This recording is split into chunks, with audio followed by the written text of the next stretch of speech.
Welcome back to the World Nines here at the National Stadium in Suva, Fiji. We now go to the playoff for third and fourth in the Cup competition. The favourites, Australia, they would still be ruing the fact that they were knocked out by New Zealand in their semi-final. And I guess the English side would be feeling the same way. The narrowest of losses to Papua New Guinea saw them go down in their semi. So the highlights of that match, we now go once again to Andrew Voss. Well, this Australian side, minus a few big names there. The captains out Laurie, Daley, likewise Michael Hancock, and also the 13, Steve Renouf. So some of the gloss of this match as they battle for third and fourth. And the English side, they've also had problems since day one. No Gary Conley, who was due to wear jumper number 1. And poor old Nick Pinkney, spare a thought for him. He's still back at the hotel, the team hotel, where he's been for the past 5 days with a stomach virus. So all the best to Nick. But the English side to do battle here with the Aussies. And Australia to start as favourites. There's now Lazarus. Support stood back with Green. Floats the pass to Sailor. Again that battle with Flynn, and he went straight past him. Sailor, 15 metres out from the line before he's tackled by the number 6, Smyth. As Australia stay on the attack, Walters and Green. Green showing the ball, throws a long pass all the way to Robbie Beckett. He goes for the corner and scores. Fair try to the Aussies. Robbie Beckett scores over the top of Rob Smyth. Play going from one side of the field to the other. Wendell Sailor making Adrian Flynn look very, very ordinary in defence on the far side. And then great hands, Paul Green here, the long pass. Beautiful ball, straight onto the chest of Robbie Beckett. The little two-step, Rob Smyth went in. He had plenty of room to make the tackle. But Robbie Beckett reaching out, getting the ball planted over the try line. Momentum there, taking him across. The Australians, good control there and very good ball movement. And England 5 metres out from the Australian line. Martyn Wood this time at first receiver. Wide ball to Sculthorpe, and both attacker and defender slipped before they'd laid a hand on each other. There's the English side. There's a short pass almost to Shepherd. Taking advantage of the fact there was no marker from the Australians. That was good work. Still got a couple up their sleeve, and they've gone the right side too. They've got the overlap if they can promote the ball. A good dummy thrown by Martyn Wood, taken by the Australians. Radlinski went inside, and that just put enough doubt in the mind of the Australian defender. I think it was Andrew Ettingshausen who came up. No, in fact, it's Paul Green who missed the tackle, and Martyn Wood does a good job there. Going cross-field, it was 3-on-2, and Paul Green there just had a little bit of a look at the man going inside to receive the pass, and that was enough for Wood to slide through. And the Australians with a restart from halfway. It's Jason Croker, who just seems to get bigger and bigger each season. Have a look at him now.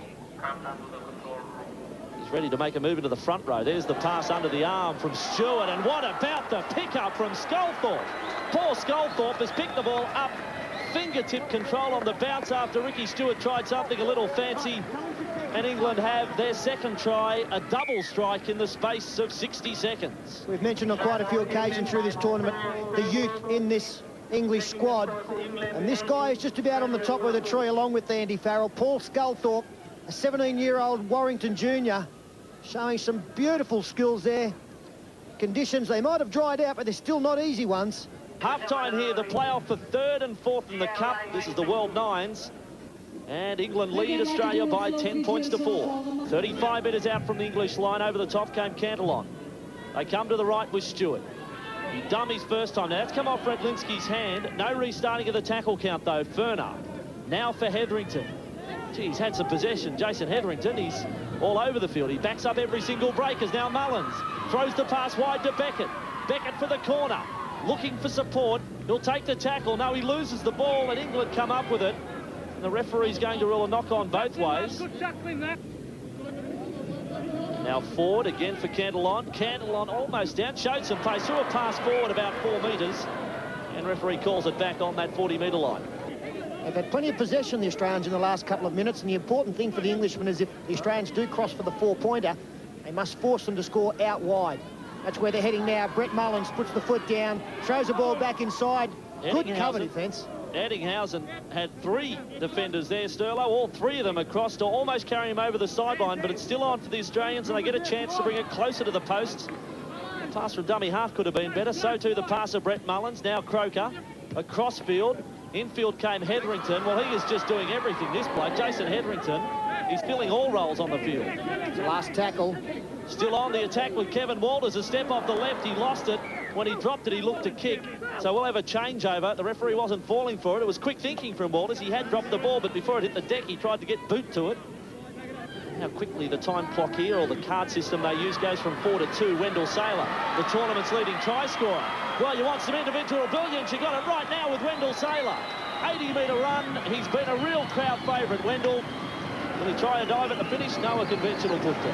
He's been a crowd favourite, Wendell Sailor. Not a favourite of Adrian Flynn. Unfortunately, the English number 4 is the man that's turned inside out again by the footwork of Wendell Sailor. And we mentioned earlier in the tournament, Wendell, it's a leaner Wendell Sailor this year. He's carrying more weight through last season. May have taken a yard off him, but he really looks to be in peak condition, and he's played accordingly. And the conversion attempt, courtesy of putting the ball down under the post, is a good one. So extra time looking on the cards here at 10-all. And it is a sudden death extra time. First scorer will win. Again, I wonder if Andy Farrell can get close enough, whether he might have that drop goal attempt as Radlinski straightens up, throws the pass out wide. That's Haughton straightening play to some extent. Time just about gone in this playoff for 3rd and 4th. Now, quick hands from Pearson and Ford. That was a nice change of direction. There's the angle. Catching the Australians napping now with Flynn. Well, he didn't even try a step. He tried to run over the top of Jason Croker, and he'll bring you down every time as Lazarus completes regulation time with a tackle on Martyn Pearson.